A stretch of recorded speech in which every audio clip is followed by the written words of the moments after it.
I'm a retired psychotherapist, author, and speaker.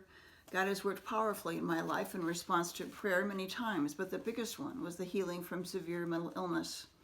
When I was 23, which is 45 years ago, I experienced a postpartum psychosis. I recovered, but 2 years later had another episode of a break from reality.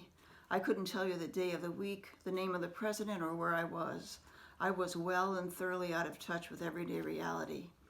And in addition to that season of intensification of emotional distress, I also suffered from a long and sometimes debilitating depression. Healing was a long but thorough process. Until that psychological crisis, I had not recognized the impact of sexual abuse and emotional neglect in my life. I hated my father who'd abused me, and I wasn't too keen on my mother, who continued to be pretty uninterested in my life.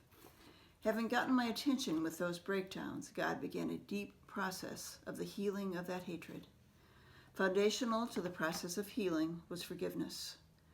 I barely had words for the experiences when I began, and it took about 10 years to work through to a release of the hatred, to finally finish the process of grieving and forgiving.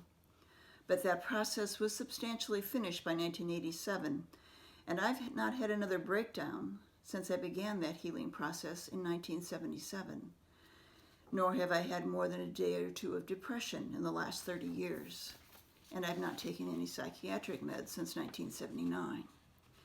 In the Matthew 18 parable of the unjust steward, a man is thrown into a torturer's den because he did not forgive after he had been forgiven. Jesus ends that parable saying, "So shall my heavenly Father do to you, if you do not forgive your brother or sister from your heart." Not necessarily always the case, but for me, I sensed God saying my emotional breakdowns were directly related to my years of hating my father and mother. This is my testimony. God has taken abuse, neglect, depression, and psychosis and worked his good out of Satan's evil. God has been very kind to me. For more details, go to KarenRabbitt.com for a free PDF of my award-winning memoir, Trading Fathers.